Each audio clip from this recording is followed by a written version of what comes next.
The title of this sermon is God, the Pandemic, and Us. Well, I knew where I was going with this sermon when I came up with the idea 10 days ago, and then everything fell apart. Maybe I should retitle it Pandemics, Protests, and Potential Storms. And I have to be careful what I say in this sermon because things are changing hour by hour, much less day by day, and what gets recorded on Thursday afternoon may be completely out of touch and the absolute wrong thing to say on Sunday morning. And I also have to be careful to say that my own reactions, my own words, don't necessarily represent the views of this congregation or this presbytery or the denomination itself. But here's what I got. As I see it right now, and it may not be, probably will not be what I'd say tomorrow or the day after or the week after that. Holy expletive deleted. I thought we dealt with this expletive more than 50 years ago. Yet as I look at what's going on right now, it seems that we have not moved an inch from where we were when I was growing up, a young teenager, back in the summer of 1965, right here in New Orleans. The riots started that summer with Watts in Los Angeles. By 1967, it was Detroit and Newark, two cities that have never completely recovered from that time. Many other cities as well. Watching the news over this past week is like watching the worst part of the 60s unfold all over again. Back then, New Orleans, by the grace of God, was spared the violence. So far, maybe it has been spared again. The protests have been more or less peaceful. And I give thanks for the NOPD, which, because we have Mardi Gras, knows how to do crowd control better than just about any other police force anywhere. But here we are again, 55 years later, and the issues haven't really changed. Not even the language has changed. I haven't heard that phrase, outside agitators, since the sit-ins at the Woolworth's lunch counters on Canal Street in the 1960s. Somehow that phrase is supposed to comfort white folks, I think. It means that our people would never do such a thing. It must be someone from outside, from elsewhere, someone who's not one of us. This thing going on, it's not us. It's not what we're about. Actually, I heard the mayor of Atlanta say pretty much the same thing last weekend. And so you see, everything's just hunky-dory where we are. The trouble is coming from those outside agitators who are here trying to start trouble when there isn't any. Yep, right, no trouble here. Of course there's trouble. There's big trouble all over this country in the way people see and think about one another. The unconscious assumptions. If your skin is a certain color, this is what you must be like. Holy expletive deleted. Did we not go through all this 50 years ago and we still haven't gotten past it? What's it going to take? You think it's just the big cities where these protests are happening? Every little town in America has its own version going on right now. But unless there's violence, it doesn't make the news outside the local community. There are just too many protests to cover. This isn't a local issue. It's everywhere. It's all of us. And for those of us who thought complacently that we'd put all of this behind us a generation or more ago with civil rights legislation and affirmative action and all that, well, what's going on right now is not just a wake-up call, it's a bucket of ice water in the face. Consider this. You see on the news, groups of white supremacists armed to the teeth with automatic weapons at the State House in Lansing, Michigan. Where did they get those Confederate flags in Lansing, Michigan? Why are they doing this? Because they think the coronavirus pandemic is a hoax. Because they want businesses to reopen. And they don't want to wear masks. They're screaming about their constitutional rights. Automatic weapons over this? And the police stand there and do nothing to incite them. How many times have you heard somebody say recently, But what if they were black and came in there with automatic weapons? Well, yeah, picture that. Does the skin color of the people with automatic weapons make a difference to you right here in your gut?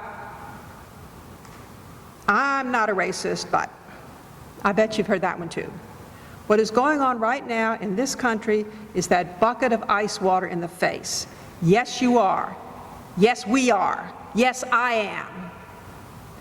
We, the First Presbyterian Church of New Orleans, are in a position to do something in this community to work for racial justice, to work for unity. Yes, for justice, absolutely. If there's one concept I have come to understand much better in this past week, it's the concept of systemic racism. Holy expletive deleted. It's what has continued to feed the injustice for the past 55 years, when we thought we were actually getting somewhere with civil rights laws and affirmative action and having a black man in the White House for 8 years. Guess what?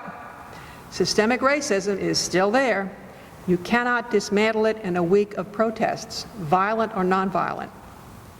And somehow having a black man in the White House for 8 years actually made it worse in some corners of our society. Crazy, but look where we are right now. Systemic racism. We can learn to recognize it all around us. It takes a heart that is open to listening, just listening, not getting defensive and saying, yeah, but what about? Just listening.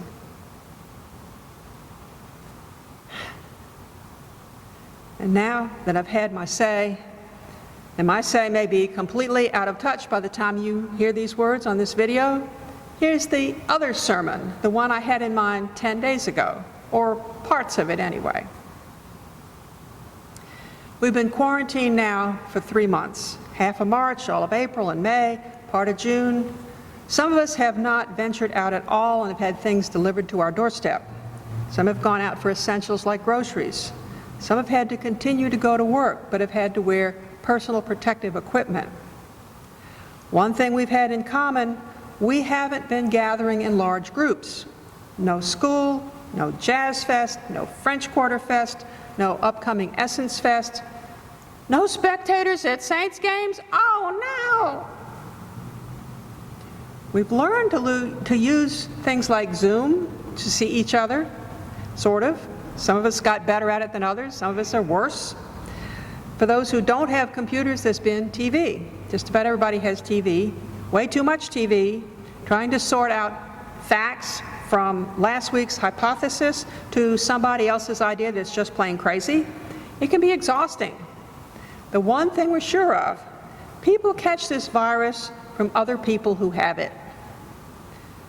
Suddenly, all those colds I used to get every time I came home from a trip begin to make perfect sense.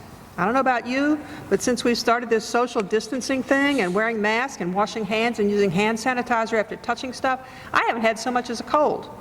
Dang, who knew all of us were little virus transmitters? So, if you've spent a lot of time at home this spring, you've had to find things to do at home. And I spent a lot of time in my garden. It sounds lovely, except I spent many, many hours digging out and pulling up invasive plants that took over the yard last summer and didn't get killed by the freezes we didn't have last winter. The book of Lamentations says of God's mercies, they are new every morning. So are the invasive weeds. Trust me on this. And they come back in a week, too. But the time at home also gave me quiet time, a lot more quiet time to reflect on God. Believe it or not, this ministry thing doesn't necessarily give you a lot of time to spend in prayer and meditation. A lot of a minister's time is wrapped up in meetings and stuff like dealing with the plumbing crisis and the air conditioning crisis and the guy who broke in the back door of the church one night. Yeah, all of this has been going on for the last 3 months while the church has officially been closed, including the meetings, albeit they're online. But this spring, I've actually had more time to spend with God. And I hope you have too. Because let's face it, that's why we're here at church, either online or in person. We're here to ponder who this God of all creation is, as best as we can understand God with our limited brains. What does God mean to us? What has God done for us? What have we done for God? What can we be doing for God now and in the future? How has God worked in our lives in the past? How is God working in our lives right now, even in the midst of a pandemic, even in the midst of a nation's coming to grips with its attitudes about race? As I've thought back about my own relationship with God over my life, I've recognized that I spent many years trying to figure out what God wanted me to do. A book I read many years ago by a man named Ben Campbell Johnson was titled Discerning God's Will. It was one of those profound, life-changing books for me. I started reading it because I was grappling with a decision and I wanted God to tell me what to do. I just had to figure out how to tune my internal radio to God so that I could hear God's particular word for me. And as I look back now, I notice how much my attitude has changed. Now I realize that no matter what decisions I end up making, God will still be there with me. And God will use me in whatever situation I find myself in as a result of those decisions. God gave me a brain and a heart and good judgment, and God did the same for you. If you're grappling with a big decision in your own life right now, hear this. No matter how it all works out, God will be there for you. God will never say, you picked X when I wanted you to do Y, and I'm walking away and leaving you to handle this on your own. God's going to be right there, as God has been with every one of us during this pandemic, as God is with us right now in a time of national crisis. God has got this. Believe it. And for the record, the man who wrote that book, Ben Campbell Johnson, became a good friend and actually was my academic advisor when I went to seminary. When I did an internship here at this church while I was in seminary, he came down one day from Atlanta to visit me and see how things were going. And he visited with me and my supervisor, Cliff Nunn, and also with Cheryl, and also with Joyce Kleinfeld, who was the Christian ed person at that time. We had a powerful time speaking with Ben. And Cliff and I took Ben to lunch at Frankie and Johnny's, and Ben bought us Powerball tickets afterward. And we all promised that if we won the Powerball, we would give the money to the church. As you can see, that didn't quite work out. Ben left us for the Father's house 4 years ago this month, and I still miss his wisdom and humor. He was concerned that the mainline church had forgotten its mission to help people develop a deeper relationship with God. That what draws many people to church in the first place is a deep hunger for something more than the secular world can give them. That the church needs to help them on their journey to a closer relationship with the God who created them, the God who loves them, the God who will never leave them. So in these months of isolation, when I've had more time to reflect on my own spiritual journey and where I want to be in the future, I realize I want to help others on their journey on discerning God's voice calling to them. To help this church discern God's voice calling to us as we move into a very different future. Because whatever the future is going to be like, it is going to be different. It has to be. And I pray that we will, as a nation, finally begin to tackle the very hard work of dismantling systemic racism.